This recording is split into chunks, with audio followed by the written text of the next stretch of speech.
అనపర్తిలో 40 లక్షల వ్యయంతో నిర్మించనున్న నూతన గ్రంథాలయ భవనానికి శంకుస్థాపన చేసి ఎర్రకాలువ వంతెన నుంచి సుబ్రహ్మణ్య స్వామి ఆలయం వరకు 80 లక్షల వ్యయంతో నిర్మించిన బీటీ రోడ్ను శుక్రవారం ఘనంగా ప్రారంభించారు.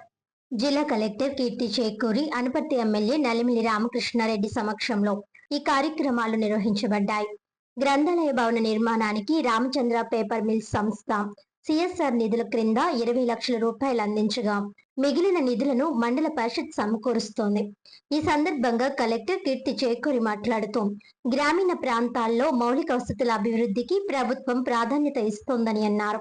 నూతన రహదారి వల్ల రవాణా సౌకర్యాలు మెరుగుపడడంతో పాటు స్థానిక ఆర్థిక అభివృద్ధి దోహదపడుతుందని చెప్పారు. గ్రంథాలయ భవనం విద్యార్థులు, యువతకు విజ్ఞాన వనరులను మరింత చేరువ చేస్తోందని పేర్కొన్నారు.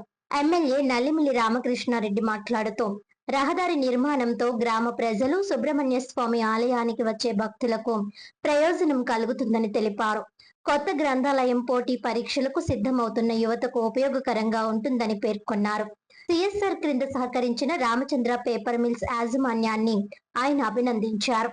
ఈ కార్యక్రమంలో ఎంపీడీఓ ఆర్కే రెడ్డి, తహసీల్దార్లు, పంచాయతీరాజ్ శాఖ అధికారులు, ప్రజాప్రతినిధులు, గ్రామ పెద్దలు, స్థానిక ప్రజలు పాల్గొన్నారు.